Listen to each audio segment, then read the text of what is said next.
बस 5 बार नमाज पढ़ो, फिर जो मनवा वो करो, चाहे हिंदुओं की छोरियों में उठा के लाओ, चाहे जो भी पाप करना है करो। अब मैंने बयान अभी देखा नहीं, इसलिए उस पर कोई प्रतिक्रिया करने की मुझे आवश्यकता नहीं लगती।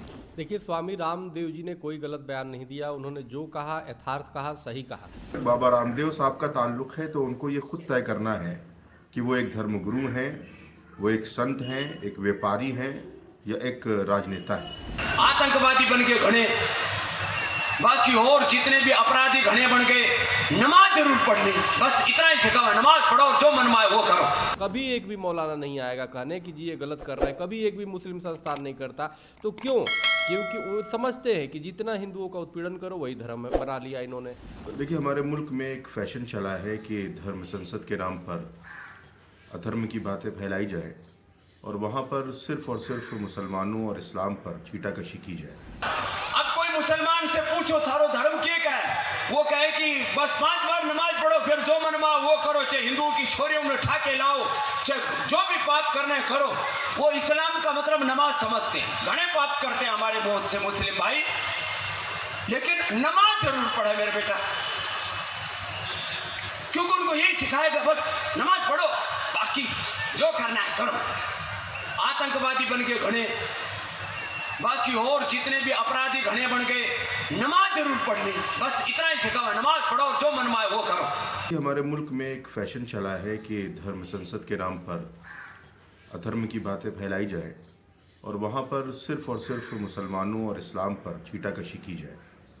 यकीनी तौर पर धार्मिक लोगों का और धर्म संसद का कतई तौर पर यह मकसद नहीं होता है कि किसी के भी मज़हब के ख़िलाफ़ या मुसलमानों के ख़िलाफ़ कोई अभद्र टिप्पणी की जाए। अगर आपके पास अपने मज़हब की कुछ अच्छी बातें हैं तो आप वो लोगों तक पहुंचाने का काम करें। बेजा और बिला ज़रूरत दूसरे मज़हब पर और ख़ास तौर पर मुसलमानों पर जो टिप्पणियाँ की जा रही हैं और बार बार जो छीटाकशी की जा रही है, ये कतई तौर पर किसी भी सूरत में मुनासिब नहीं है। जहाँ तक बाबा रामदेव साहब का ताल्लुक़ है तो उनको ये खुद तय करना है कि वो एक धर्मगुरु हैं, वो एक संत हैं, एक व्यापारी हैं या एक राजनेता हैं।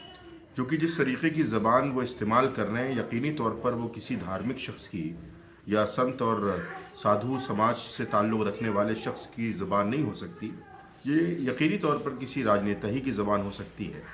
और धर्म संसद का अगर यही मकसद है कि वो मुसलमानों और इस्लाम के ख़िलाफ़ छीटाकशी की जाए तो यकीनी तौर पर ऐसे धर्म संसदों पर पाबंदी लगनी चाहिए जहाँ पर सिर्फ नफ़रत की बात की जा रही हो।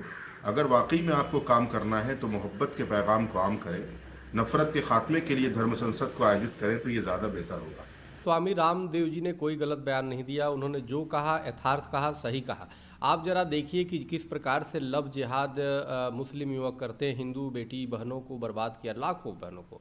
और आप देखिए कि इतनी मुस्लिम संस्थानें हैं, एक भी कभी इनके खिलाफ फतवा जारी नहीं किया। कन्हैया कुमार को सरेआम हत्या कर दिया जिहादियों ने नुपुर शर्मा के बयान को लेकर के, लेकिन उस पर कभी कोई फतवा जारी नहीं हुआ इस्लामिक संस्थानों से। तो इसका मतलब सीधा है। आप देखो ना, धीरेन्द्र शास्त्री जी पे प्रश्न उठा, जितने हिंदू जादूगर थे आके दिखाने लगे, ट्रिक है वो है, 20 बातें करने लगे।